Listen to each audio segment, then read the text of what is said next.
Welcome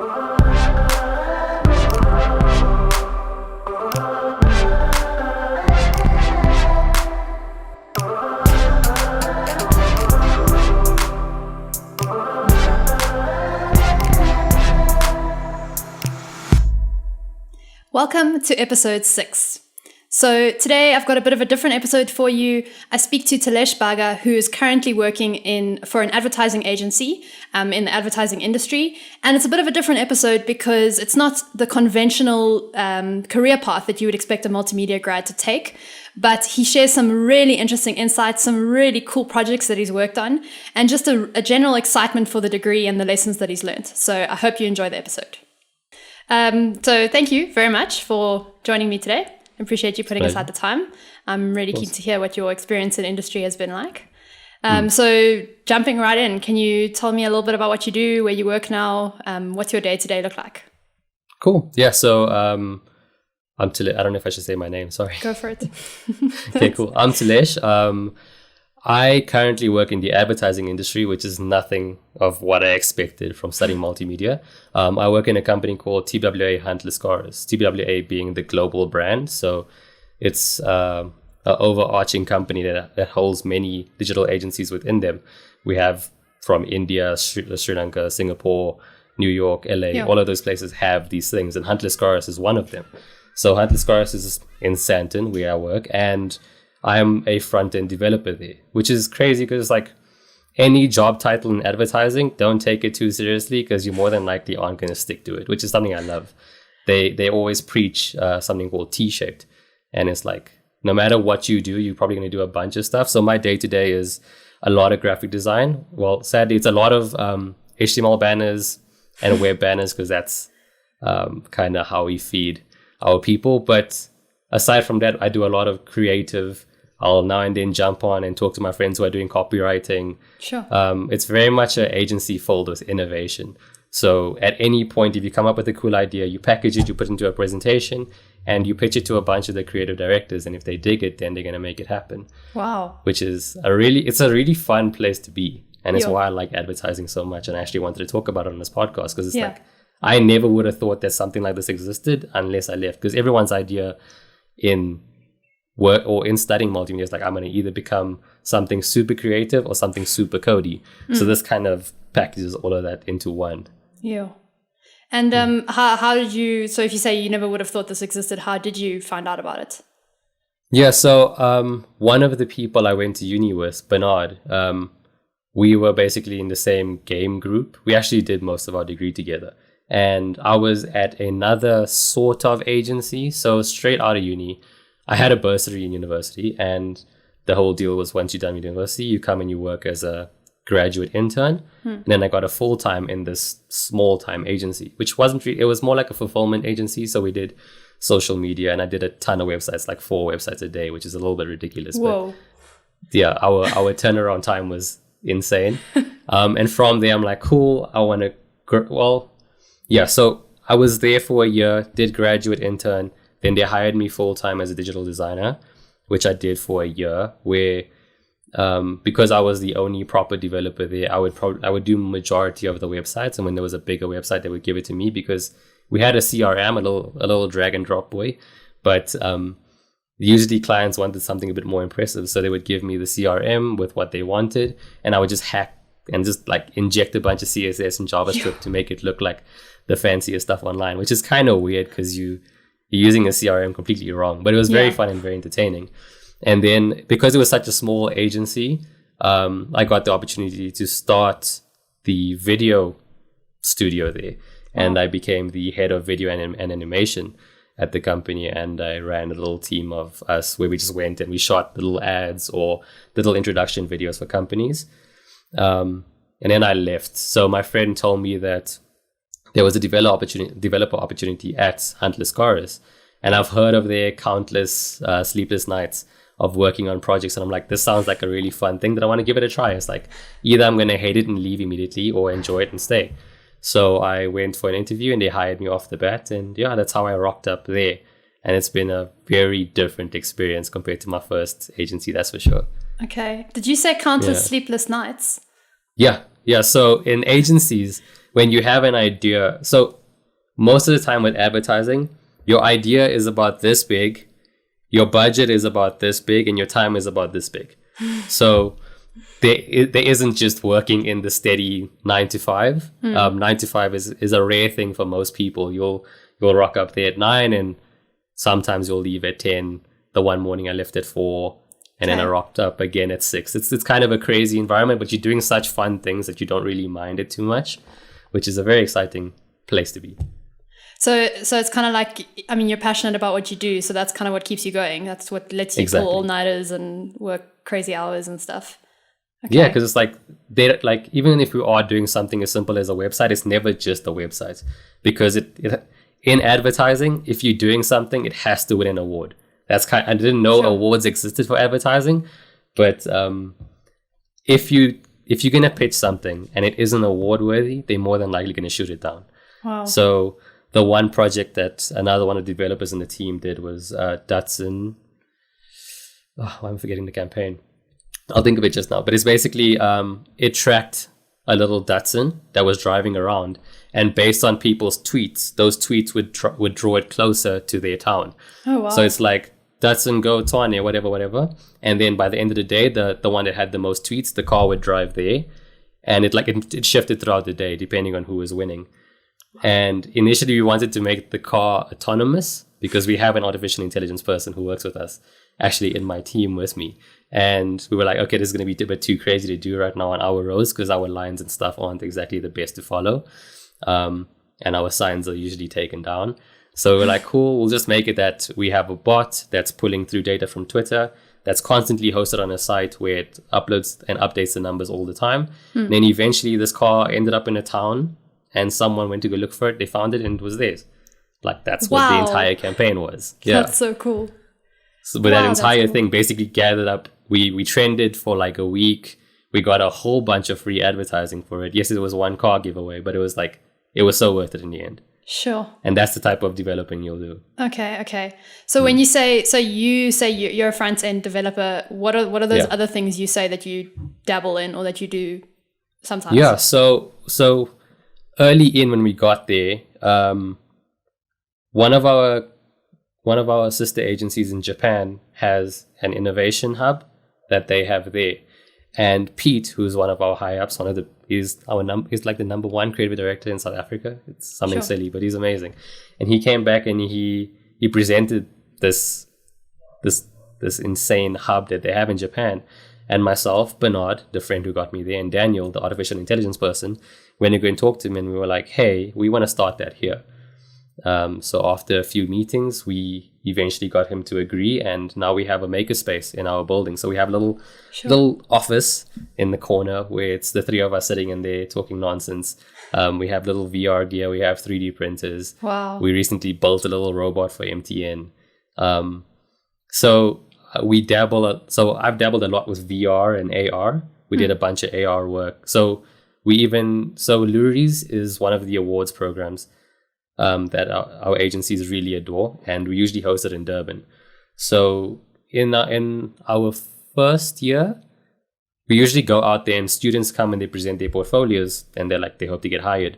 So we wanted to make it more of a treasure hunt. So we developed a website where it's like, we give you a pamphlet, you take the pamphlet, you show it over the pamphlet, or you take your phone, you show it over the pamphlet, and a little 3D skull pops out.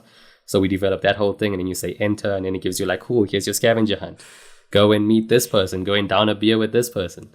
And it's like, that was just us. Like, they basically told us, like, make a fun program for interns. And I came up with this idea to make this entire AR pirate hunt type thing. And it was really fun to just see random students running around. And like, the final challenge, there's something called the DSTV party in Durban. And it's really hard to get in. And the challenge was sneak in and down a beer with Pete. So like, there was about 5 people who just randomly showed up in like full black, basically beer branding. They came in pretending that they were sponsors, and they downed a beer, and then they left. And we took a picture, and it's like afterwards they got submitted into our little HR department, and they were like, cool, you're now in the front of the queue to get possible internships, kind of a thing. So we dabble with AR, VR, 3D printing a lot. So How does that fall into advertising campaigns, 3D printing? Yeah, so we actually did a 3D printing campaign with Standard Bank, and it was, I'm going to get murdered if any one of my high ups see this because I'm not remembering any of the names. Oh my God, I feel like I need to go. Either way, it was for Standard Bank. It was the whole concept that good empowers good. And people, every time they tweeted a good statement with a certain hashtag, we use a sentiment tracker. And if it picked up anything good, it would 3D print a stationery set. And in the end, we 3D printed about 100,000 stationery sets that we gave away to schools. And that was just like live tweeting plus analytics on that tweeting, sentience, or tracking if it really is a good tweet and not just like a random thing using a hashtag. And then just a random print is somewhere else like that gets activated every time we do that. Obviously, we ran out of 3D printer space, so at a certain point, we started needing to keep track of the numbers and then putting in orders with 3D printing farms. But that's one way in which 3D printing came about. And it's like, yeah. Apart from that, there's even just like other simple things. I was coming up with an idea that wasn't even around tech. I'm not allowed to talk about it a lot because it hasn't realized yet. But something as simple as me realizing that a word isn't in a dictionary, and I thought about a campaign and I pitched it, and we're going to try and get that one made. And I'll go and walk over to my other friend, Greg, who was also at University of Pretoria, and he's a copywriter. And I'm like, hey, here's this cool concept for a radio ad. And then we just sat and we worked on it together. It hasn't finished yet and we haven't completed it. But I mean, that's something I've dabbled in, and I'm nowhere near a copywriter. Like the agency basically promotes that do anything creative, come up with cool ideas. It doesn't have to be in your little ballpark. If you're a designer and you think of a crazy tech idea, then they say, come and sit with us in the office, talk to us to see if it's possible. And if we don't know how to do it, we'll try and outsource it. So it's really cool that around us we have literally any type of creative, and we can just at any point go and waddle over and be like, hey, I want to learn more about data. I want to learn more about copywriting. And they're super cool with it. So essentially, it sounds like what they've done is they've said they don't have like a set group of people who come up with the ideas. They've basically allowed any of their employees to pitch and run with. And like you're saying, if you come up with something that's not necessarily your skill set, you either find someone whose it is and you work with them, or you learn, or you just figure it out. I can see how you end up spending so much time working on things like overnight. I can see, because it's something that's so exciting. Like it's just, it's always new, cutting edge. It sounds super interesting. Yeah. It's really fun. There are a few barriers, not to lie and sell like just dreams.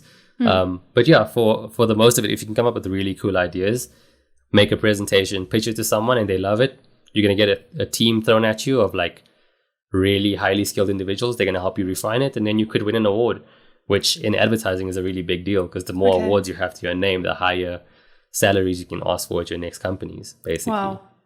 Yeah. So tell me a little bit, I mean, my perception of the advertising industry is that it's super cutthroat, and maybe you can speak a little bit about that. Is that the case? What's been your experience about that? Cutthroat in what way, can I ask? Like exploiting of people, or like manipulative, that sort of thing. Yeah. There is that. Obviously the advertising industry is a very old one, and if you're someone who stayed in res, you know that when you're in a structure that's existed for a long time, there's many times where they use the excuse that that's just how it is, which I truly hate, and I love breaking that down. So yeah, in advertising there is a couple of things where it's like you're not allowed to work on, like the juniors will often work on less innovative ideas. So if this is stumbling upon the question where you were asking like what's some of the things I don't like about the industry, then we have the term bread and butter, which I hate with all my heart and soul, but it's basically what pays the bills. And what pays the bills is often banners. So yes, you can have really cool ideas and make them, but majority of your time right now might be spent doing banners. So I know myself and Bernard have done banners a lot. I've probably done over 500 banners in my time working there, and that's the design part. And then we take it into HTML. We make the HTML banners, and then we'll do mailers and like single page websites. So nothing glorious, nothing amazing, nothing you really want to put on your portfolio. So there is the grind behind.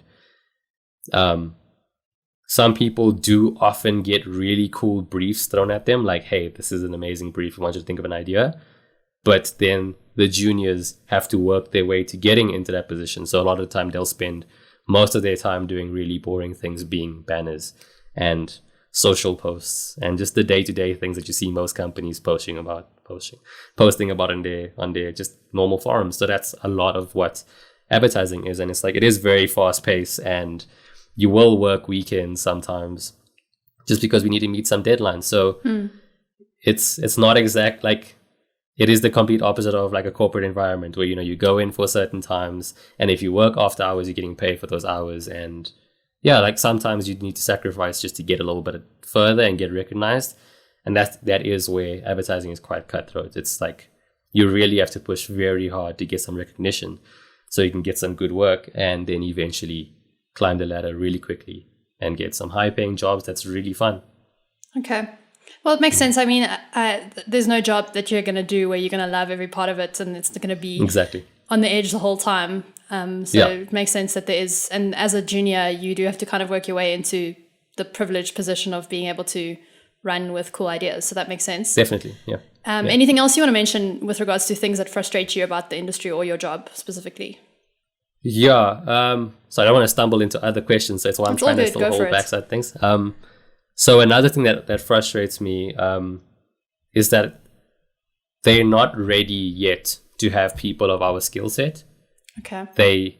It might change after pandemic, because the pandemic has actually been a saving grace for many people in multimedia, and just in general, because a lot of the time it is very print heavy, or very they focus a lot on billboards, TV ads, and print. And very little amount of their energy gets spent thinking of digital. So when they hired us as developers, they weren't necessarily ready to use us enough yet. So we do spend a lot of our time doing things that aren't going to benefit our careers, just purely because they're not at that stage. But because of pandemic, everything has gone so digital that they have had to quickly migrate to understanding that a lot of the other stuff needs to die a little bit, and we need to have people who focus a lot more on digital. So maybe after this pandemic, things will get better, but they definitely aren't fully ready for developers. I can say that part. Yeah. Okay. So, and as a result, you end up doing things that aren't really what you trained for or what you really want to do.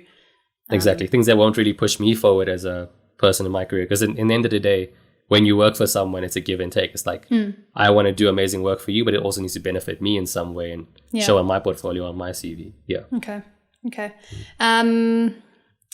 Well, while we're on this, things that you enjoy about your job, you've mentioned a lot. Is there anything else you want to add? I think collaboration and just the amazing people you get to meet. Like in the advertising industry, what I'm wearing right now is what everyone wears. Like people are in their sneakers and their flat caps or whatever. And we have our bar day. So we have a bar on the 4th floor, and that opens up every Wednesday and every Friday. And on Fridays after like 3 o'clock, we all just go sit on the balcony, we drink together, and we talk nonsense, we bond. Like advertising really is like work hard, party very hard. Because every time you go to Lurie's in Durban, you're going to have a rough weekend, but it's a lot of fun. And you get to meet amazing people who are very bubbly. And yeah, I think that's the other thing I love about advertising. It's just like you get to meet the strangest human beings you've ever met. Like just weird, so incredibly weird, but amazing. Just like you will think there's this one guy named George who's just the most quiet person I've ever met. But the moment you throw him into an idea, he just has the best ideas I've ever seen in my entire life. And it's just, it's so weird, but so cool. Yeah. Okay. So it sounds like it's a perfect fit for you. From what you're saying, it sounds like you really enjoy it. Moving on to your degree, and I mean, you've touched on it a bit, but how has it helped you in what you do? Yeah, so I honestly brag about multimedia any chance I get, and about Quirce and the team, because like they truly do groom you into being perfect for the digital age that we're living in. I basically say to everyone like who asks what multimedia is that I studied creativity, because we studied how to edit and make music slightly. We studied how to do 3D. We studied how to do web dev, design in every aspect. So it's like in a industry like advertising, where they so desperately want you to be T-shaped and do everything. Multimedia is kind of the advertising of studies in my head. It's like you can go to this industry. I mean, the fact that I work alongside an engineer who's strong in artificial intelligence, a designer, a copywriter, we have strategists and data analysts, and just so it's like multimedia kind of gives you the knowledge to be, if you want to go into advertising and you realize you like doing design a lot more, you can move to the design team. If you like videography more, you can go into video editing. Or we have Sting downstairs, which is our video department. So it's really an amazing place to basically realize what your passion is. Like, I went into multimedia because I wanted to do 3D. That was my passion. Okay. I wanted to be an animator. I wanted to go and work for like DreamWorks or someone. And I couldn't afford to go to a normal like Vega or any of those schools. Yeah. So I'm like, cool, let me go try this. I also did some coding in high school and I did quite well there. So let me give it a shot. And in the process of it, I fell in love with coding and I fell in love with design. And I would have never known that I'm really good at those things. And multimedia is basically like, hey, I know you're comfortable doing design, but here's some coding, here's some video, here's some audio. See if you can do it. And sometimes people will be like, I don't really want to, then they do it and they find out that's their love of their life, that's their new passion. Yeah. And that's my favorite thing about multimedia, and why I think multimedia is probably, like, I think any company should go and find their interns from multimedia, because it's like you're going to find incredible, because like you can get coders from computer science, but they're not always going to be the most creative human beings. Whilst if you get a coder from multimedia, you get really amazing ideas. And that's why I think that they're perfect for advertising instead of just computer scientists. Yeah, I think that T-shaped thing you keep mentioning, when we talk about the degree, we always say it makes you a jack of all trades, because it does, like, that's what you're describing. And people might quote the whole jack of all trades, master of none, but I don't think, which I hate. I don't think, like you're saying, you find what you're interested in, and then you go into that, and on your weekends and your evenings, you spend more time learning that thing, or you find a job that's involved in that thing, and then you get better at that. And ultimately you do learn a lot about certain things, coding and web dev and some design things, that you have enough skills to do very well in specific jobs. But if you want to go into video, then learn more about video and go into video. So yeah, I think you've summarized it well. Yeah, and then even on the whole jack of all trades thing, which I always fight people about, is like the idea of jack of all trades, master of none came from a time where internet didn't exist. So it's like, if you're going to try and become amazing at everything, you're going to have a really rough time trying to find the info. But I mean, I think I'm pretty good at coding, pretty good at design, pretty good at 3D. And it's like, I kind of have a passion about wanting to be as high a level in all of those things as possible. Yeah. And I think that's why multimedia was such a cool degree, because it's like, it gave me such a good base for all of those things. Sure. That's awesome. Can you describe a little bit about the kinds of skills that are important for someone wanting to work in the advertising industry? Yeah. So, the most important skill is time management. That's like, if you don't have time management, you're going to get fired so quickly. Because like, you have such a limited amount of time that you need to be efficient at everything you do. Being creative and thinking outside the box. Like, if you look at Instagram and you see there's just a platform to upload images, think of it differently. Like, how can I use the 9 blocks to make a map? So when someone goes into it, like, I don't know if you saw on Rick and Morty, but they basically made a whole universe in Instagram. Wow. Where it's like, you tap on, like, each one has a little bit of a planet, you tap into it, and it's tagged another account in it. So it's like bathroom, tap on bathroom, it opens up another IG account. And that's how they innovated on a existing platform. And that's basically what advertising is. It's like, okay, they created this platform to work like this. How do we take it, break it, and give it a new purpose? So if you can figure out how to think in that way, advertising is definitely for you. And also just design. Having a good, solid design background is very important, no matter what you want to do. If you want to be a copywriter, you still have to make presentations. If you want to just be a creative director, you have to figure out how to make the best looking presentations to sell to client. And even in coding, the amount of time I spend designing is ridiculous, just because it's like, sometimes you want to make UI tweaks, you want to design your website, and you also maybe come up with a really cool idea and need to make a presentation. So design, managing your time better, and thinking outside the box, I think, is the best things you need to learn. Sure. Okay. I just want to ask a little bit about the design you mentioned.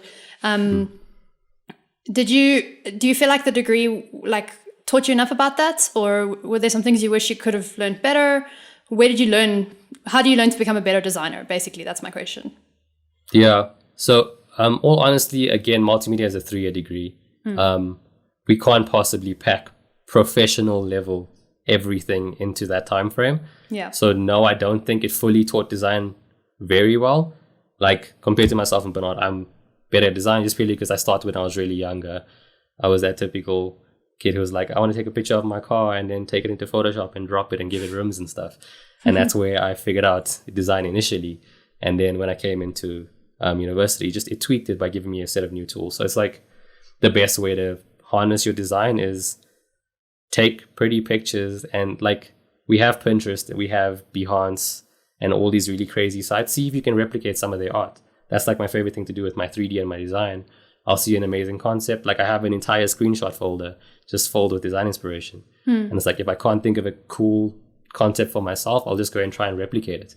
And that's how I've learned a lot of it. So watching a bunch of YouTube tutorials and trying to replicate other people's art until you figure out how to work it, basically. Yeah, that's very helpful. I definitely agree with the inspiration one, especially. You can't create it in a vacuum. You kind of need to sort of be out in the world and seeing what other people do and then hinge off that. So you've mentioned a little bit about having a portfolio in this line of work. How did you start off? How did you create your portfolio, like starting out, coming into this, and how does it look now? Is it a website? Is it a document? What does it look like? Yeah, so my first portfolio was just a little Canva document. So if you're starting out, Canva can give you like the best basic portfolio. From there, I moved into creating a multi-paged Illustrator document. And that was just like my different designs. And then I hyperlinked them in PDF. And then I made a really basic Weebly website. So Weebly being a normal CRM. I just dragged my information there. I had a graphic design bit. I had a coding bit. And now I've actually been working on my website for 2 years because I'm annoyed at how I can never feel like it's perfect enough. So yeah, my current website that's up right now is that just basic Weebly website. But the one I'm working on is coded from scratch to be a virtual experience, basically. So it's my portfolio is going to basically be a thing where it's like, especially as a developer and as a creative, it isn't so much to show your work as it is a way to do the most ridiculous, outlandish thing you can do on a website. Like if you want your website to be a game, I promise you're going to get hired immediately, kind of a thing. So I think once you get to that level, make a portfolio, just an extravagant website that, yes, shows some of your work, but in the process, they don't need to know how good of a coder you are because this website's pretty much showing them exactly what it speaks for itself, essentially. Yeah, exactly. That's a really helpful tip, because other people have also mentioned that you require portfolios, but I think it's actually a really cool idea. Make your portfolio a game if you want to be a game developer, or if you want to go into design, then your portfolio needs to look really good, regardless of what you're linking to that you've done in the past. This is what you're making now. It should show that you're good at these things now. So okay. I just want to say one good reference. Sorry, before we move on, if anyone doesn't watch this, a really good reference for any portfolio site, if you want to get inspiration, is awards. AWWW awards. Like Web Awards. Web Awards basically. It has the most amazing portfolio websites I've ever seen. That's where I got inspiration for mine. That's very helpful. I look at it every week. Okay, wow. While we're on it, you mentioned Behance, you mentioned Pinterest. Anything else you get inspiration from? Dribbble. Yeah, so Dribbble and Behance are my go-tos, and then Instagram is because I follow a bunch of my favorite people and I just screenshot all day. And that's where I get a lot of my inspiration from. And somehow music, I don't know, music helps me a lot to think of shapes. I think of shapes a lot of the time when I'm listening to music. So when I listen to a song, then I'll kind of visualize it as a 3D object. And that also helps in some way. That's really interesting. Okay, so just to summarize on the portfolio, it sounds like it's sort of in a constant state of flux, which makes sense because you're always learning things, you're always getting better. So you want to show that growth, I guess. Yeah. At a certain point, your portfolio never ends. Like you never finish your portfolio. And everyone I speak to is like, yeah, I'm kind of not done, but it's there. And I have a feeling I need to publish it soon just so they can overwrite my terrible Weebly website. But it's probably never going to be finished. I'm going to keep on adding and keep on breaking it and making it a weird experience. So I guess it's just something you have to accept. You have to accept that it's not going to, it's a work in progress. Okay. Yeah, it's the one place you're allowed to be a perfectionist. Okay. So we're on to the last question. Can you give any tips to multimedia students, people wanting to enter this industry, but like you've mentioned, it's a little bit tough at the moment for multimedia students, but just what have you, looking back, what do you wish you knew as a multimedia student? Yeah, anything you want to say? I wish I knew that I could work during university. I honestly wish I reached out to more companies and offered myself as like an intern. Okay. I think that would have helped a lot. A lot of side hustle stuff, like you don't realize how much time you have in university till university's done. Like I could have made a bunch of websites. I could have done a lot of really cool personal projects just to help myself grow. I do know cause takes up most of your life and you might hate it now, but I miss it so much. And wait, just hang on. Sorry, I need to stop you there. Why do you miss it? Yeah. Oh, I just missed the challenge. Like my favorite degree looking back, I don't know which one it is. I think 212 with Gruner. Yes, compiler. You did teach compiler. Oh, wait, that was third year. Operating systems. Okay, that was your favorite. It was the most challenging one, and it kind of like breaks your brain all the time. And I think that was by far my favorite, just because like I like a challenge. I really love a challenge, and that was by far the most challenging one in the entire degree. So I do miss that a lot. So embrace and the design challenge. patterns. Yeah. And you take are a design strange person, seriously. I must say. People do not agree with this view, but I think it's helpful to hear in hindsight. Yeah, and also if you can revisit design patterns after you've probably failed it. I do wish it was in second year. It is now. Is it? Yes. Oh man, yeah. I honestly think that's the reason why people struggled and hated it so much, is because like you don't fully understand coding yet, then you're learning design patterns. I so badly wish I could redo it. Like I wish it was a separate course on its own, just so I could go through it again, just learn all these patterns. Because I end up coding them without even knowing that I'm doing it. Like the other day I created a pattern, I think it was Memento, and I didn't even realize I was doing it. And it's really cool. So yeah, there's a reason they exist, I guess, to help people. Yeah. But you don't know what they mean until you... Yeah, I mean, you're paying for these courses, and I know you kind of want to lay back, but use them. Like, try and get as much information from them as possible, because afterwards it's so hard to find time to learn. Yeah. And while you're in that space where you can just go home and chill, try and learn just a little bit more, practice, do stuff for fun, find the fun in learning. Sure. Okay, sorry, I interrupted you. You were saying, is that everything you want to say? Tips to multimedia students. Also, Codecademy. Codecademy is amazing. Yes. I constantly learn new stuff. I learned Python.